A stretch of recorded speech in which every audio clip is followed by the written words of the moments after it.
This tutorial is on how you can animate your Hero Forge assets in TaleSpire. What? We can get animated Hero Forge minis?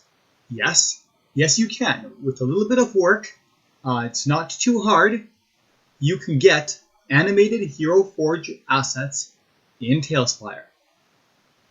Okay, let's start. We load Hero Forge and we construct our character.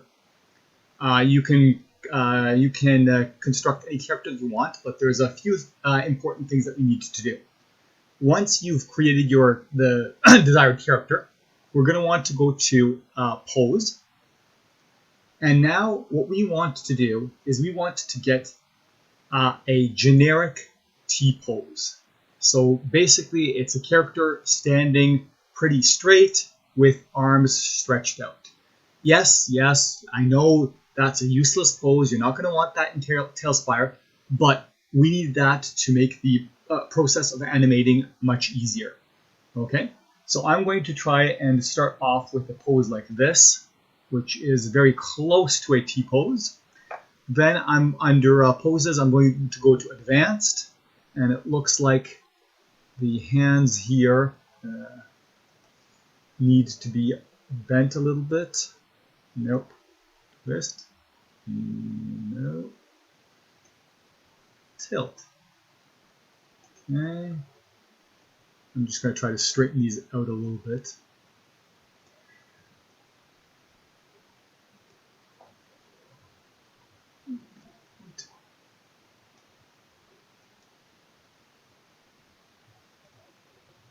There we go. Now the other arm.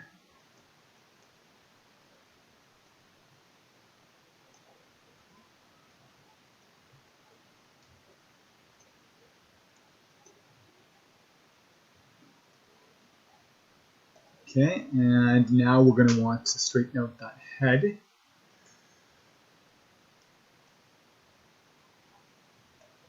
Something like that.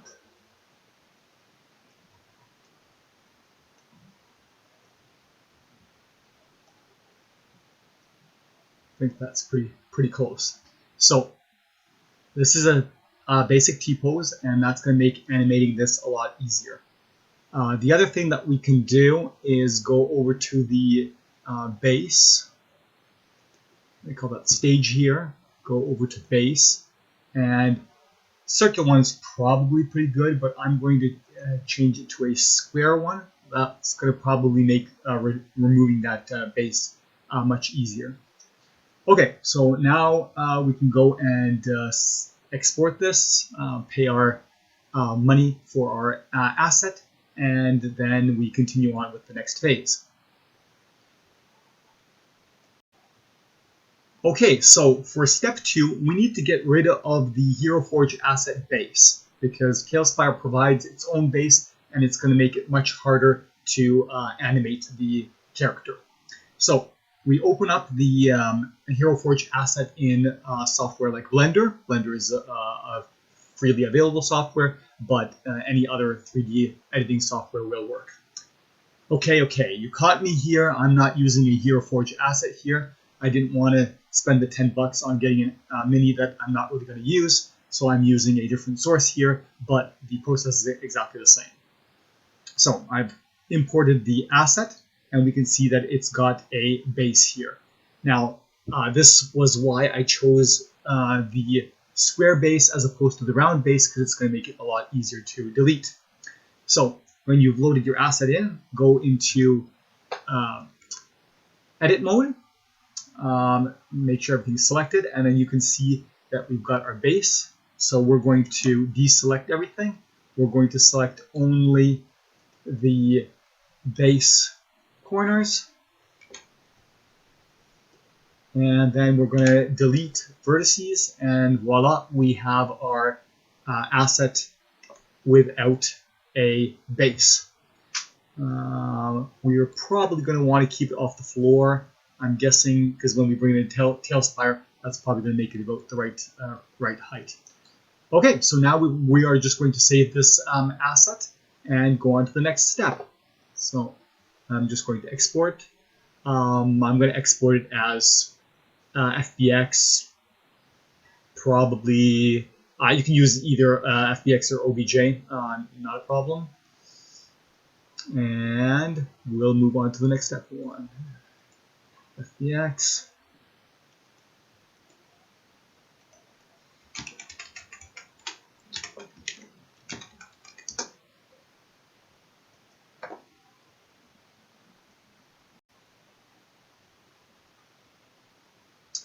Okay, so next step, we are going to go to the Mixamo.com website. If you're not familiar with Mixamo, it is a website from Adobe. You do need to sign up for an account in order to use it, but the Mixamo portion of the website is free to use. You do not need to pay. With your Adobe account, you can get paid software, but like I said, the access to the Mixamo website is free once you sign up. If you're not familiar with Mixamo, Mixamo has a bunch of characters that you can select to use, but more importantly, it has a ton of animations that you can then apply to those characters. And one of the other benefits that it has is you can take a character that does not have a bone structure, and it will automatically try to add a bone structure to it. And if we're successful, all of those animations that are available on this site for free are now accessible to your character. So that's what we're going to try next. We're going to take our Hero Forge asset, which does not have a bone structure. And if an asset does not have a bone structure, it makes it a lot harder to animate. So we are going to take our Hero Forge asset that does not have a bone structure and try to add one. Okay, so we're going to do that by going to the Mixamo website, going to the Characters tab, and then selecting the Upload Character. Now we can upload the character that we saved from Blender. Remember, we want to upload here the character without the base, because the base would most likely confuse the rigger. As you can see, it supports FBX, OBJ, or zip files that contain an OBJ and possibly an MTL and texture files. So I'm going to just load in the character that we saved earlier from Blender.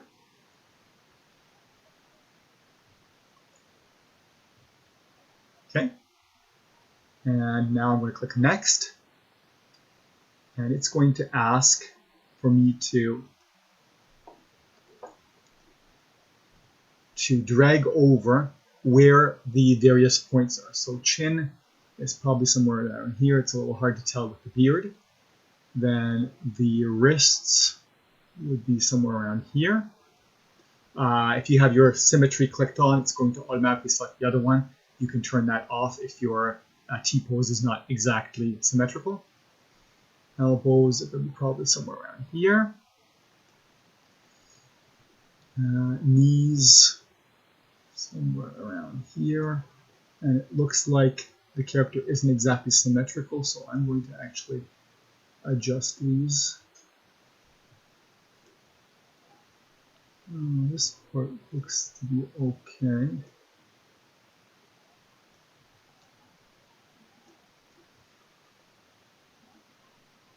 Okay, and somewhere around here. Okay, here you have some choice for various levels of the skeleton. I usually just keep this at the 65 standard, and then we click Next. Now, the auto rigger is going to try to create a skeleton that kind of matches the mesh and matches the points that we've given it, and we'll see how that works. I'm wondering about the legs. The legs are kind of pretty close to each other. The more space that there will be between the legs, the better result we're likely to get. But we'll see in a moment.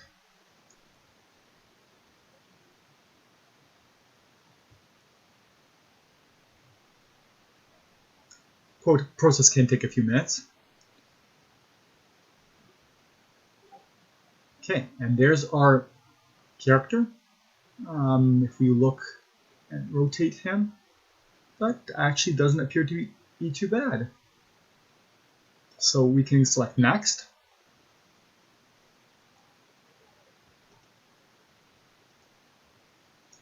And now our character appears here. We're going to want to save this T-pose first. So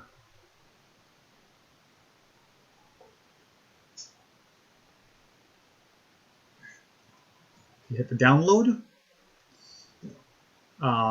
keep the T-pose, and download that. So this is going to be our reference for our character. Obviously, within TaleSpire, we don't want a T-pose. T-pose looks really odd, but this is the reference for all of our animations. Now, we can pick up various animations from here to apply. So let's, for example, say that most of the time we're going to want the character to be in some kind of an idle pose. So I'm going to type idle here, and as can be seen here, we've got a bunch of different idle poses. Some of them are more like a pose. We can see that there's still a little bit of movement, and some of them are quite energetic. So we can select any of these and apply them to our character. So let's take something that has a little bit of movement to it.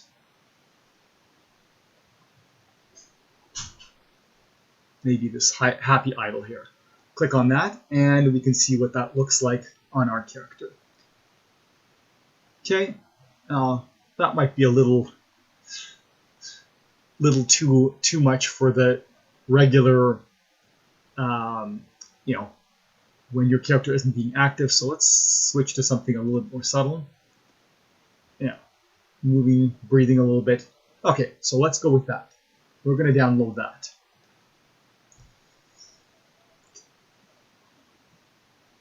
Now, obviously, we're going to want some kind of a fighting action, I would suggest. Again, all of these animations I'm choosing here is totally up to you. I usually pick up a idle, maybe kind of a ready stance, some kind of a melee attack, maybe a range attack, maybe a spell attack, and then usually some kind of an unconscious death. Those are kind of the animations that I think are used the most, but it really depends on the character. If you're if you're a thief, you might pick up some kind of a sneak pose or similar. You might if you're an investigative character, you might choose actions that reflect that. Totally up to you. I'm going to show you how to add them, and then what actions you decide to add to your character is totally up to you. So let's go with a more of a ready pose here.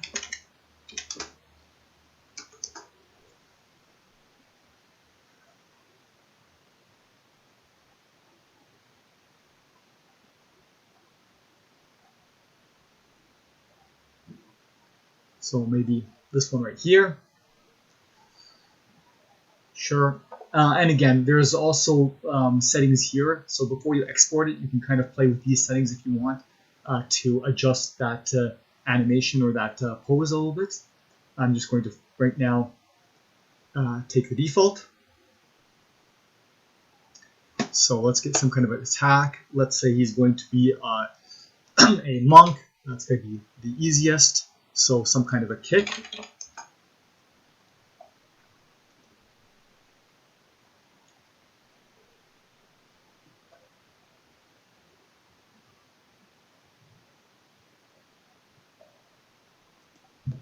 How about that roundhouse?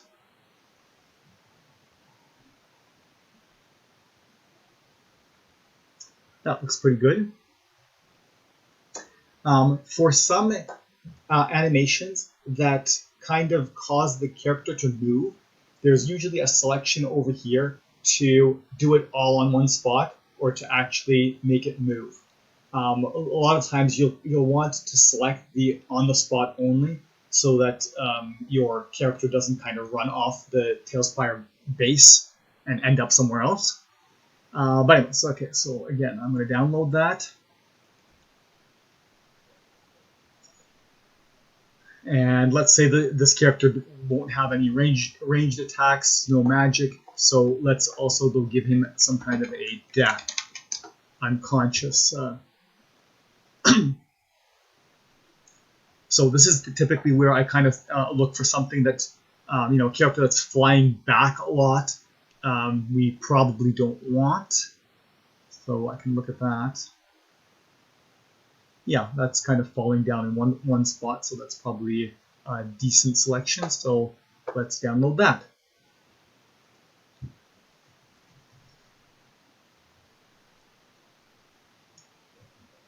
Now, with a Hero Forge asset that now has a skeletal structure, you can actually go into Blender and animate the various body parts on your own. So if there is a animation that is not really here, or you want to fine tune them, you can definitely do that from Blender manually.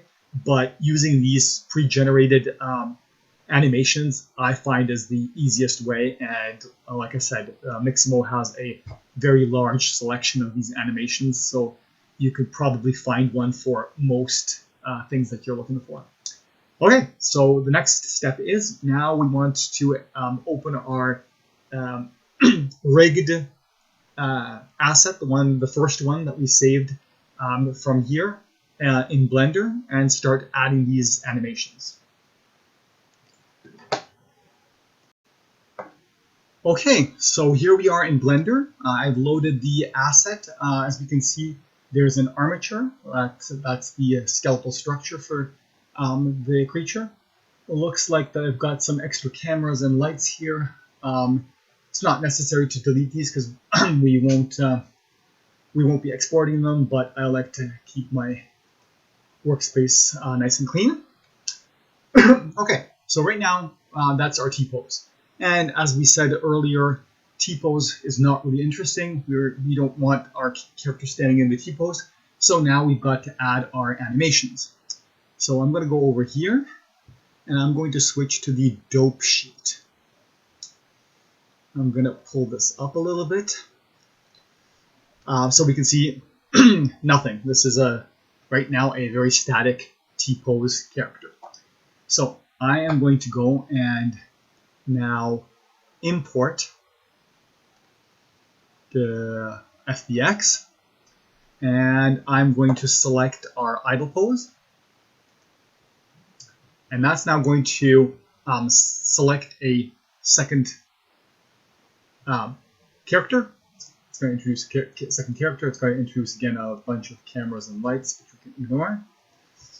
And now if I select that second character and play the timeline,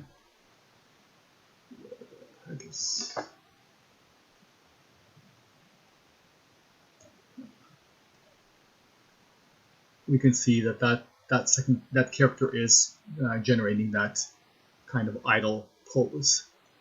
And it looks like it goes on for about 300 frames. So I'm going to, while they're all selected, I am going to copy all those selected frames. Now I'm going to select our T-posed character, and I'm going to move our frame to a good starting point, some easy number to remember. I might do something like, let's say we'll start at frame 50.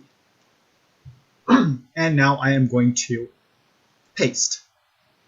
Okay, we can see that idle pose has now been pasted in. We are going past our 240 frames or whatever. I can switch back to the timeline and adjust the length. I could have done that afterwards. For now, let's say 1,500. We'll figure out what we actually need later. I'll go back to our dope sheet. And now that the animation has been copied over, we can take and delete the hierarchy of our animated source. So now we've got our one original source, which has the T-pose at the very beginning. And then starting at frame 50, it starts to do the idle pose and runs to about 350. Okay, so we've got our first animation added, and now we're just going to repeat that process for the rest of the animations. So I'm going to import FBX. I had idle. I'm going to do a ready. So again, we get a second character here. I'm going to delete the camera and light because I like to keep it clean. Here we have something that's a little less than 80 frames. So again, with the animation selected, I'm going to do copy, bring it to my original, and now we need to choose a new location. Now, obviously, do not choose a location where you already have an animation. So here we go to about 350. So for a nice start, I'm going to put it 400. And I am going to do a paste. And great, now our ready animation is there. It's a little hard to see because we still have the original, so I'm going to delete the original, the hierarchy, and now you can see that it's the ready stance, which you can see he's moving a little bit. It's more of a pose than a stance, but okay. So same thing. Import FBX roundhouse kick.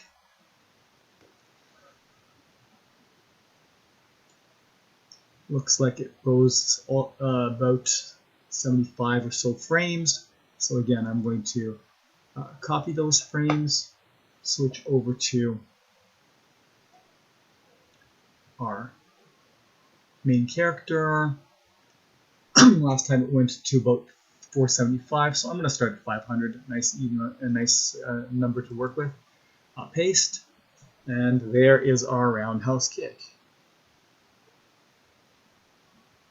Again, I'm going to delete the original, delete the extra camera, delete the extra light. Okay. So ready stance.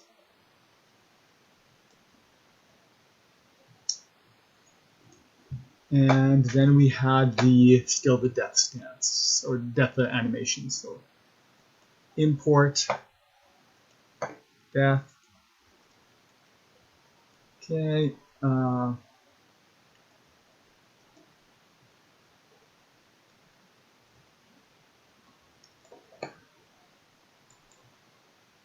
Copy, select the original, go out to 600,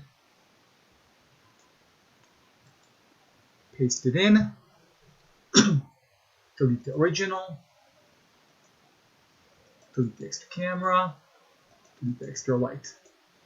Okay, now I am going to go, and that means this one ended around, so it looks like we need about 700 frames. So now that I've got all the animations loaded, I can go back to my timeline. I can now correct this that I need about, I'll put in some spare frames at the end. Okay, and now we can go to the beginning here.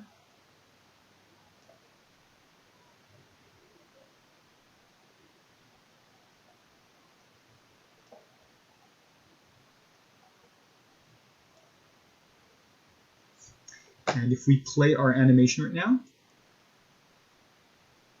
there's the idle.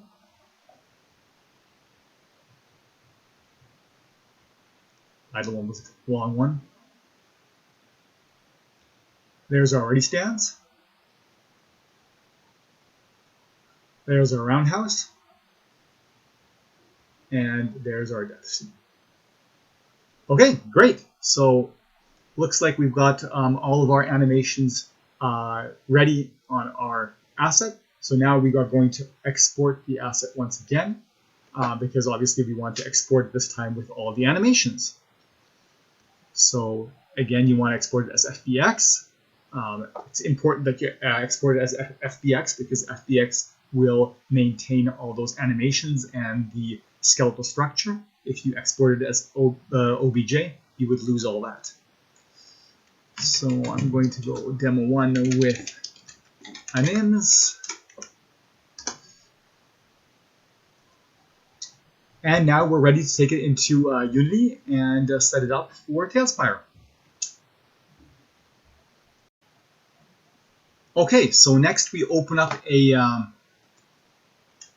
Unity project. I've already got mine set up with the kind of a hierarchy that I tend to use for TaleSpire projects. The template for that is available on the Discord modding channel if you're interested. But really, the hierarchy within Unity is not really that important. I just use it to kind of keep things nicely organized. And it looks like I deleted a folder.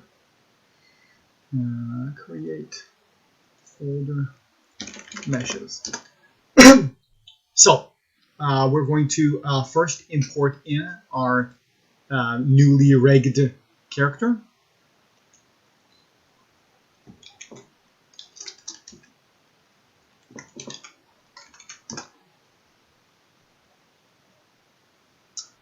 Okay, so now that we've got the mesh imported in, there's a few things we have to go do. So with the mesh selected, don't put it into the scene yet. With the mesh selected down here, we're going to go to the model tab here, and you want to make sure that read write is checked, definitely. And I usually set blend shape normals to import. I think that's all that we really need here. On rig, you want to go to legacy and apply that. Then we've got animations. We'll come back to that in a second. And then we have our materials. Now, this section will depend on what what your asset was made up of. It may have one materials or more. And I'm going to try to extract the materials. See if that will work.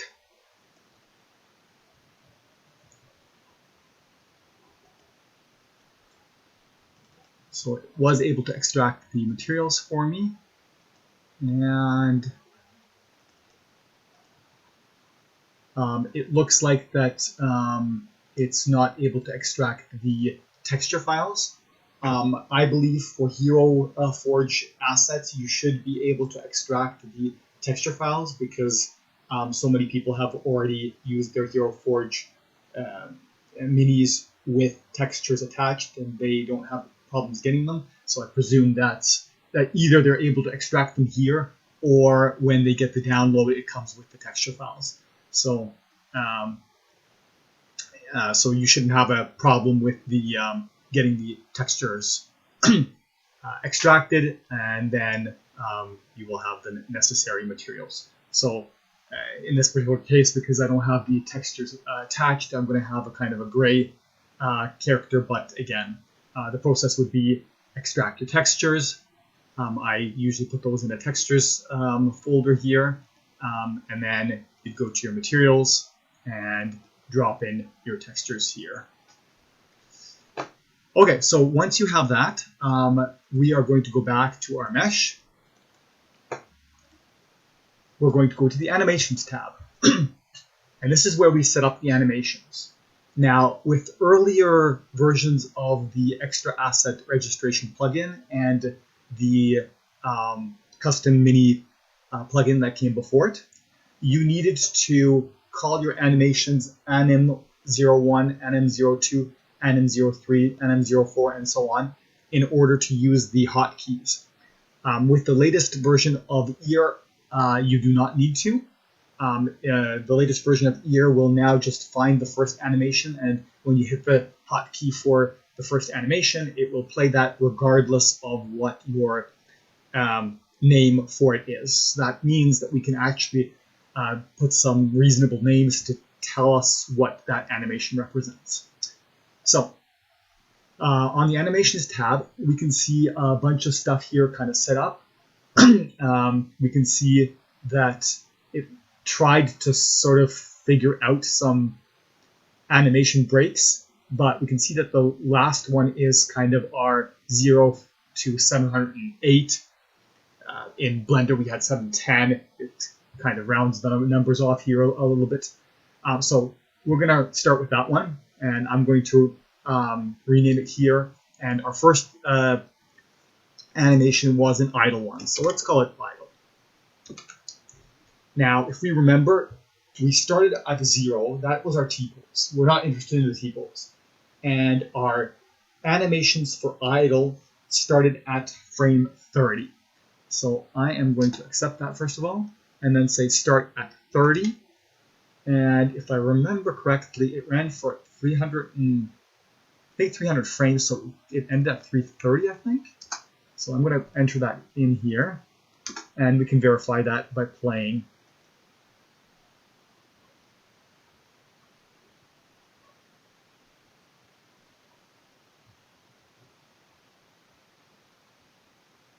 Nope, it looks like there was something at the end. I think at 300 we started with our first other animation. So let's try something like 290.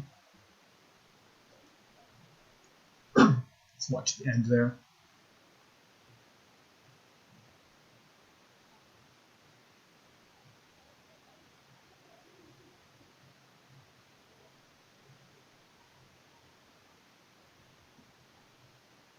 Okay, looks like he's still trying to go to. Boy, I probably should have written these numbers down. Doesn't matter. The idle animation is kind of it's not doing a lot anyways, so we can even if we cut off a bit of it, doesn't really matter. I just don't want it at the end flaring up.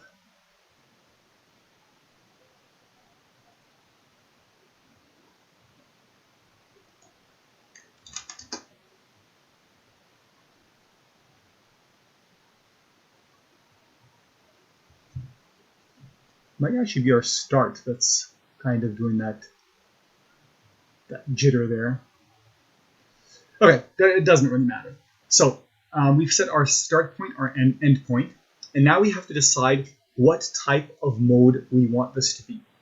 So if we select once, that means this animation will play once, and then it will go back to whatever the default pose is, which in our case happens to be the T-pose. So we don't want once.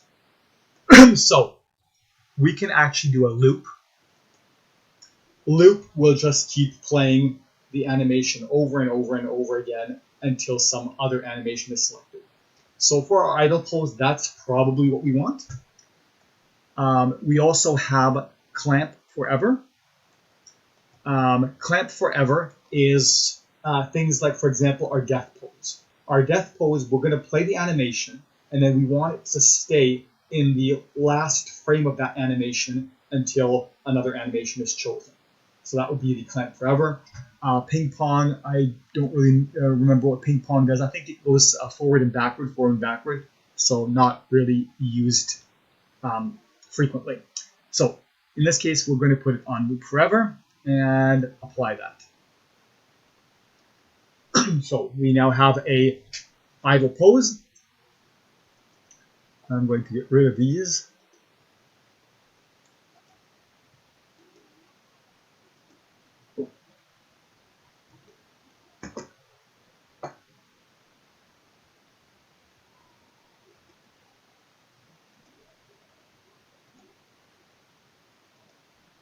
Okay, I'm going to add another one. So this one was.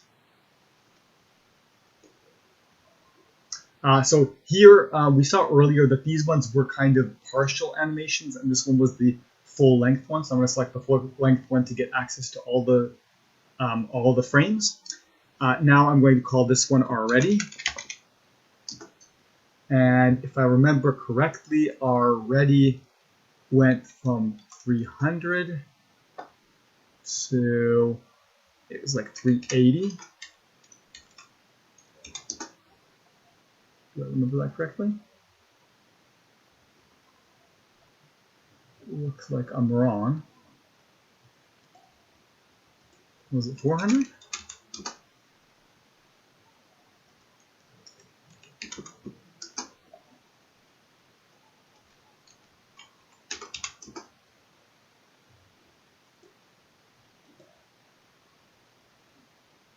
Yeah, that looks about right.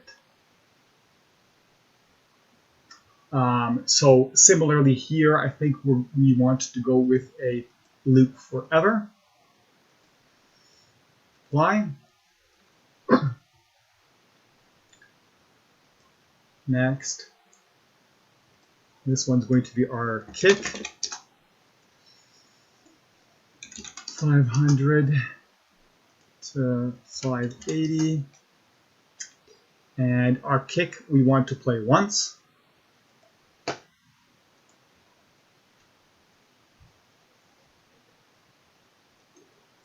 Very good. Apply.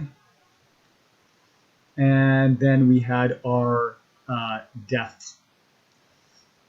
So we're going to add one more. Same process. Death. Starting at 600. Running to 700. Death, we want to clamp forever. So that again, once he goes down, he will stay down and not pop back up. Apply.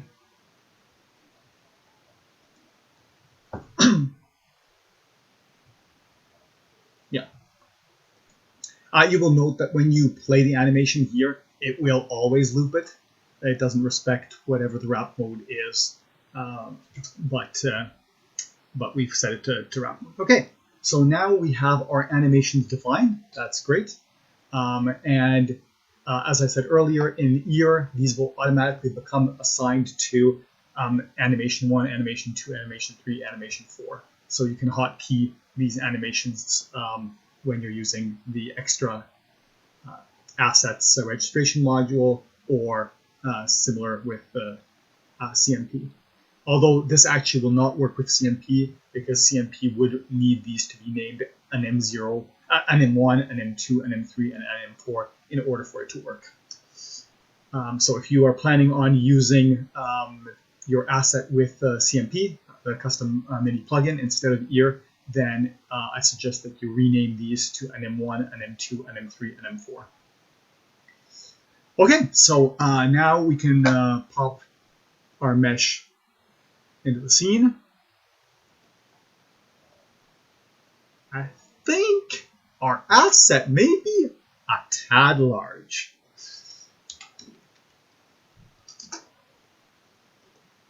So I'm going to size this.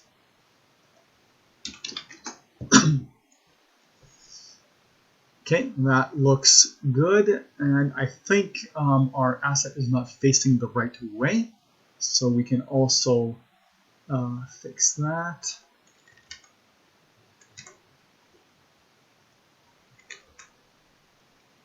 Oh, oops, that's position. No wonder. There we go. So now we have our asset facing the right way. I'm going to rename it up here to Victor. So at this point, we would now take the materials and apply it. For me, again, it's not going to change anything. If you have multiple materials, you can't really just drag them over to the asset or to the scene. If you have a single material, that works. If you have multiple materials, what you need to do is you need to go back to your mesh, go to the materials tab, and now here are your two materials. You can see that they actually are already assigned here, but if they weren't, you would then just go to your materials and drag and drop onto here before bringing your asset out into the scene. Okay, so now we have our asset. The asset has been sized and rotated in the right direction, so we can drag our asset from the scene back down to our folder. That's going to ask us if we want to create a original prefab. We're going to say yes. Now we've got our original prefab. Now, as you may be familiar, EAR supports a info.txt and portrait file. They are not absolutely necessary in order to make the asset bundle work, but they are highly recommended because they will make sure that the asset gets recognized properly by EAR and put in the right group. And they also will provide a nice picture for used in the library as opposed to a sad face with the name on it. In my case, I've already kind of created here a portrait and info file. So right now, I would probably take something like maybe a screen capture of my asset. If you go down here, you can also get one right here. And that's what I would probably use for my portrait here. That's totally up to you. I'm not going to go through that process right now. I will, though, just remark that when you are creating your portrait file, it needs to be called portrait.png, or it needs to be called portrait and the type needs to be PNG. And very important, you need to make sure that read-write is on. If you do not select this, EAR will not be able to read the portrait and the portrait will not work. And the other important thing is that your compression here needs to be set to none. By default, it goes to normal quality. And unlike the rest of your textures, which can have a compression applied, the portrait must be set to none, or again, EAR will not be able to use your portrait and it won't show up in the library. So once you've done that, you can also edit the info.txt file. I'm going to do that. I'm using a sort of the bare minimum set of attributes that you can set. There's a lot more if you want to fiddle with things. If you do, just go to the extra asset registration plugin documentation, and it lists every property that you can set. So there's things like you can set what type of base it's going to have. You can actually apply offsets or size differences using these properties. There's a bunch of stuff that you can do, but this is kind of the minimum set here. So kind, here we specify either creature, aura, slab, audio. I think those are all. The default is creature. That basically means just a regular mini. If you set it to effect, that works just like creature, except that instead of using the TaleSpire shader, it will use the shader that's specified in the asset bundle, which means you can get access to things like transparency, but you will not be able to use the TaleSpire hide to hide that mini. So if you use creature, it's going to work just like a TaleSpire mini, meaning that if you do the hide, it will hide. Anything that is an effect has the ability to use transparency, but it cannot be hidden. If you try to do a hide on it, it will still, the base will hide, but the mesh will remain. Aura, if you set it to aura, that means that when it's selected from the library, if you have another mini selected, it will attach the aura to that mini. So instead of creating a new mini, it basically attaches to another mini. So it's obviously used for things like auras, where they are attached to the player and the player can move around with them. If you set it to,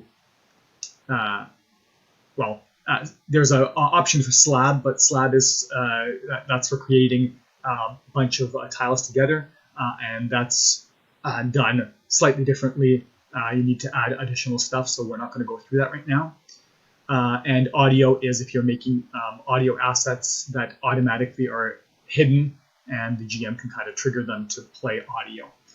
So again, we're not going to cover that here. So in our case, we're making a mini, so creature is correct. The group name is where it's going to show up. It is highly recommended that if your mini fits into one of the TaleSpire categories, please use that group so that we don't get 100 different categories with like 1 or 2 minis in them. If you really need to create a new category, then try to create a category that's going to be generic enough that other people can also use it, so that, again, we don't get a whole bunch of single categories. EAR does have selections to override this, so if you don't like people using custom categories, if you really want all your custom stuff to be just in one folder, you can do that, or you can limit it to a number of folders, such as the core TaleSpire ones or custom list. So there's lots of options that you can actually use to limit that. Description description and tags are really not used at this moment. Eventually, tags will be used for doing searches, but that's not implemented yet. The name doesn't really matter because it doesn't show up, but it needs to be unique. So if you've got 5 doors, don't call them all door, call them door 01, 02, 03. The naming convention that I've suggested, I'm not forcing it on anybody, but I suggest using the initials of the creator as a prefix and then using numeric number at the end. So for example, Glory Ashes, door 01. That way, if I create more doors, I know I've created more doors, so I know what number I can use at the end.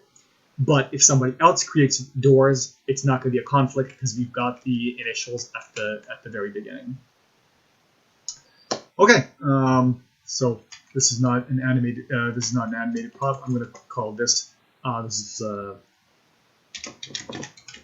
humanoid humans. I think it is humans. Description: barbarian.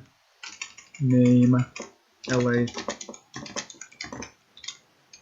1 animated human.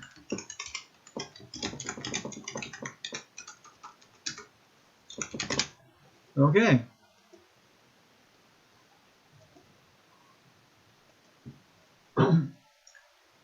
Okay, so the last thing that we want to do, now that we've got our prefab, we've got our portrait, we've got our info, we've got our files that made it all up, we are going to now create the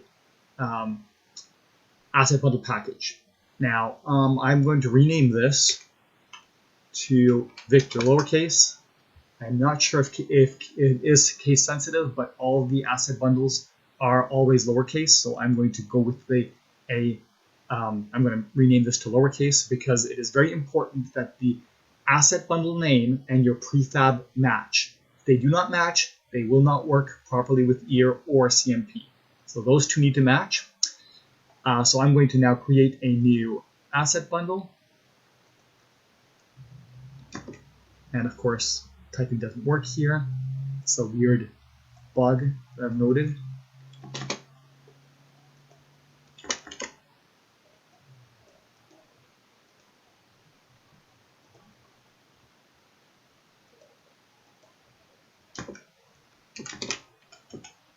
Okay, so I have created a asset bundle, new asset bundle Victor. And now it is important that we add everything to it. So I'm going to add Victor to it, the prefab. I'm going to add the portraits to it. I'm going to add the info file to it. Now, in theory, the prefab references these files, and Unity should be smart enough to automatically put them in the asset bundle. I found that that's hit and miss. I've seen it where I didn't need to add these other files in, and the asset bundle worked perfectly fine. I've also had times where I created an asset bundle. It would, in EAR, I would add the base, but basically the asset bundle would not be visible. And when I came back here and added the files that make up the asset bundle to the asset bundle, it worked perfectly fine. So I typically will take all these folders and also mark them for being in the asset bundle. This is why I like to put these folders here, because that means I don't need to go inside the folders and mark each individual file. I can just mark the folders and it will propagate that whatever's inside those folders. I didn't use any audio, so I didn't add that one. So now I believe that all of these are now set to Victor, so we can go and make our asset bundle and see if it works. So we're going to build asset bundles. If you do not have the build asset bundle option here in Unity, you are missing the build script. It's a script that you can pick up. You can Google it, or I believe there it is somewhere on the TaleSpire modding Discord, and you basically pop it into a folder called editor in your Unity, and then this becomes available. So I'm going to build it here.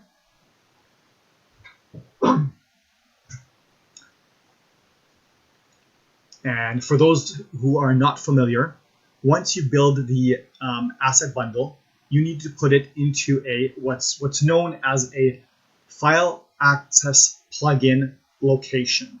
So basically, most of the new plugins use a dependency plugin called file access plugin that looks in certain locations for any kind of content. So there's two sets of locations that it looks in.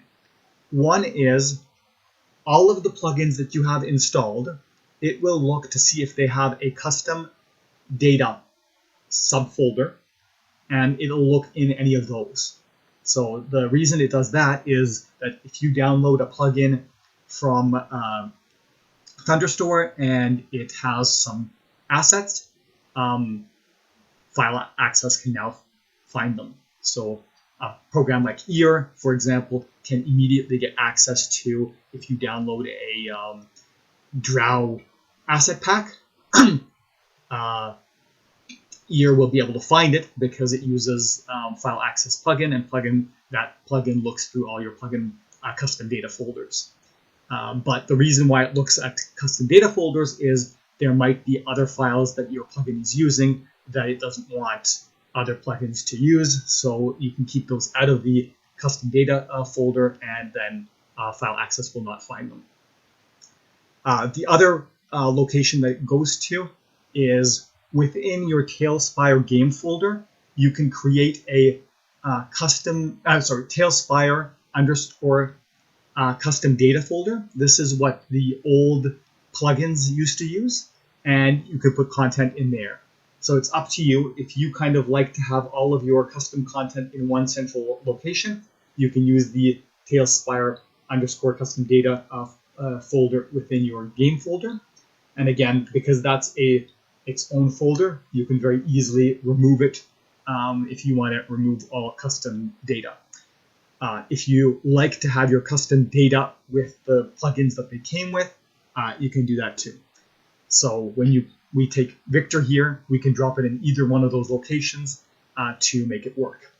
And remember, when you're doing that, you're supposed to put it into a folder that is named after the asset bundle. So in this case, our asset bundle is called Victor. So we should create a folder called Victor and put the asset bundle called Victor into that folder.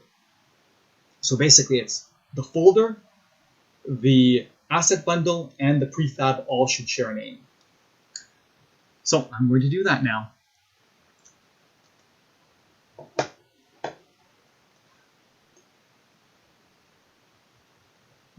Assets bundle. We have Victor over here. I'm going to copy Victor. I am going to go over to,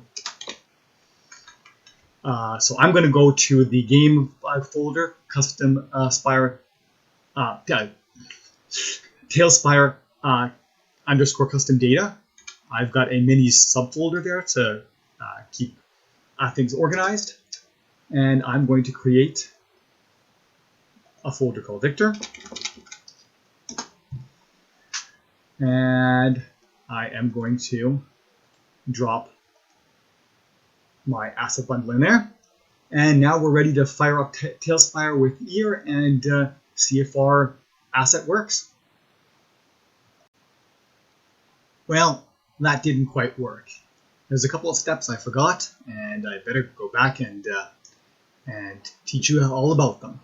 So the first thing we want to do is we'll get rid of Victor from our scene. We'll get rid of the prefab. Okay, now we've already set up all of the mesh information on Victor, so I'm going to put him back. No, before I put him back into the scene, I'm going to go on animation. Yeah, we've got our animations there. Okay, so I'm going to put Victor back into the scene. We're going to have to size him again because he's too big.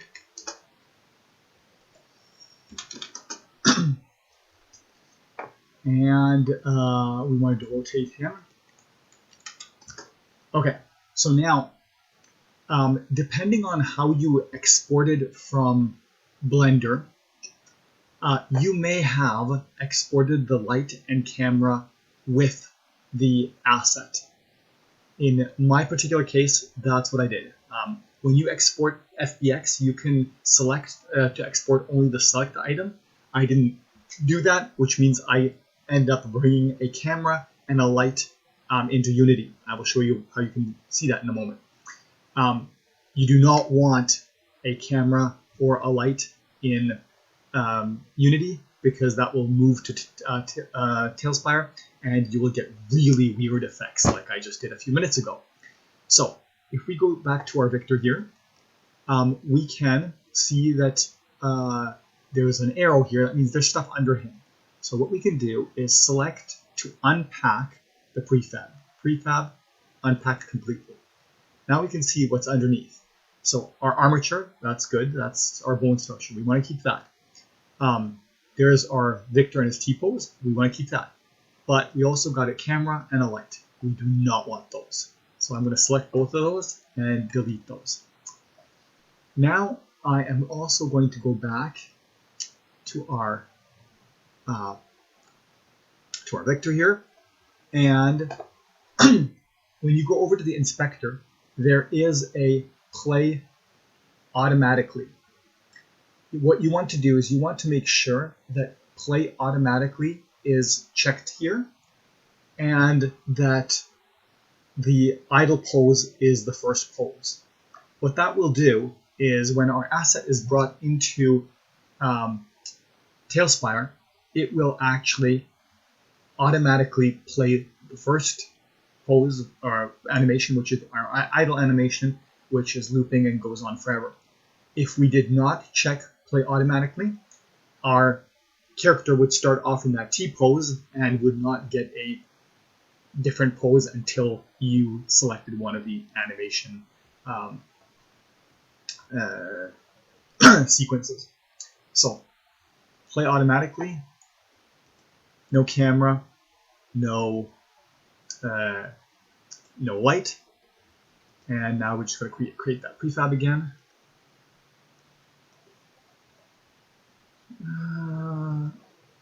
Rename the prefab to Victor to comply with our asset bundle. Victor, okay, Victor, Victor, Victor, Victor, Victor, Victor. Okay, so we're going to build our asset bundle again.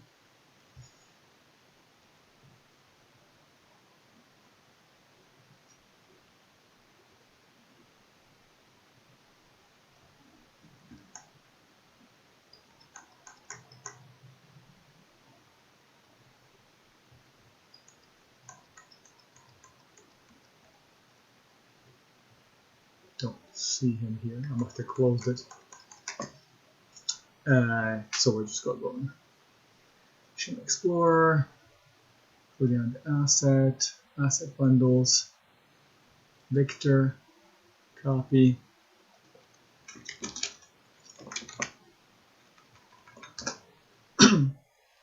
And there's Victor. We're going to replace him. And now let's try one more time firing up TaleSpire. Okay, so we've started up TaleSpire, and now we're going to try to import the asset in. So we're going to go over to the library. I don't mind my icons here. It's just how those work in progress. But I'm going to go to characters, and it looks like I missed the naming. The category is called the human, and I put humans. Yes, my very original portrait here. And I bring it in, and it looks like that obviously the size is wrong. Looks like when I put it into TaleSpire, it probably loaded with the, or sorry, when I brought it into Blender, it probably changed the scale. So looks like I need about a tenth of the size. Very easy to do. In Unity, you can just change the scale there. We can see that it is playing the idle pose. Looks like that there is something in the idle pose. Must have either grabbed a few extra frames from the front or the back that I shouldn't have, because it is a little jerk, but otherwise that seems to be the case. And now if I do, there is the ready pose. There's our kick. And there is our death. Now, the one thing I did note is it does appear that the animations are out of order from what's in Unity and what's played in Ear. So you might have to rearrange them to suit. But otherwise, we can see that the animations are there. Again, if we had taken a little bit more care to identify the exact frames, we probably would have got a little bit of a smoother animation than this, little bit of a jerk.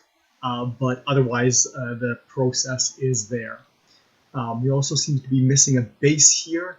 There is currently a known issue with the extra asset library that sometimes it does not load a base. It's being looked into. But normally it would have the TaleSpire base, unless there is one there, and no. Yeah, it should normally have the TaleSpire base, which is the base that you want to use for a couple of reasons. One, when you select the TaleSpire base, it's got that ring that shows you what is selected. So if you do make a custom base, you want to make sure that it's not bigger than this. Otherwise, you're going to lose that ring and not see what you selected. The other reason why you do not want to include a base with the actual mini, if you want to create a custom base, you should actually create it as a custom base, and Ear does have support for loading a custom base. Because if you do make it part of the mini, you have problems when you put the mini into fly mode. Because when you put the mini into fly mode, it lifts the mini off, and then when you raise it like that, it raises the mini.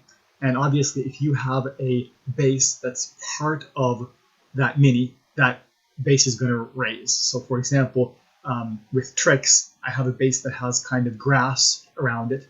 And then when she goes flying, that piece of grass lifts with her, which doesn't look all that great. So it's always good, if you want a custom base, to actually create it as a base, not make it part of the mini. But anyways, there is the process. You can use this process for Hero Forge assets, or basically any other source where you can get it doesn't have to really be a T-pose. As you saw, you define where the elbows are and where the wrists are. So if it's like an A pose or something like that, it'll work. But for example, if the arm is out front, it will not work very well, because it'll have difficulty figuring out where the body parts are. So as long as your program can get close to a T-pose, you should be able to use this process.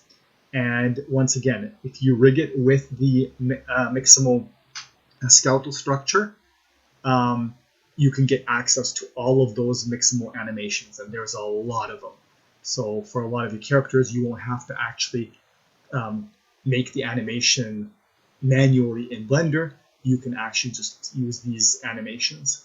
It should also be noted that Real Illusion Character Creator 3 and earlier characters are also Mixamo compatible. So if you're using one of those characters, you can use Mixamo animations on them. And I believe the same is true for Daz characters, but I'm not 100% sure on that. Okay, well that's it. So now you have no excuse for animating your Hero Forge assets.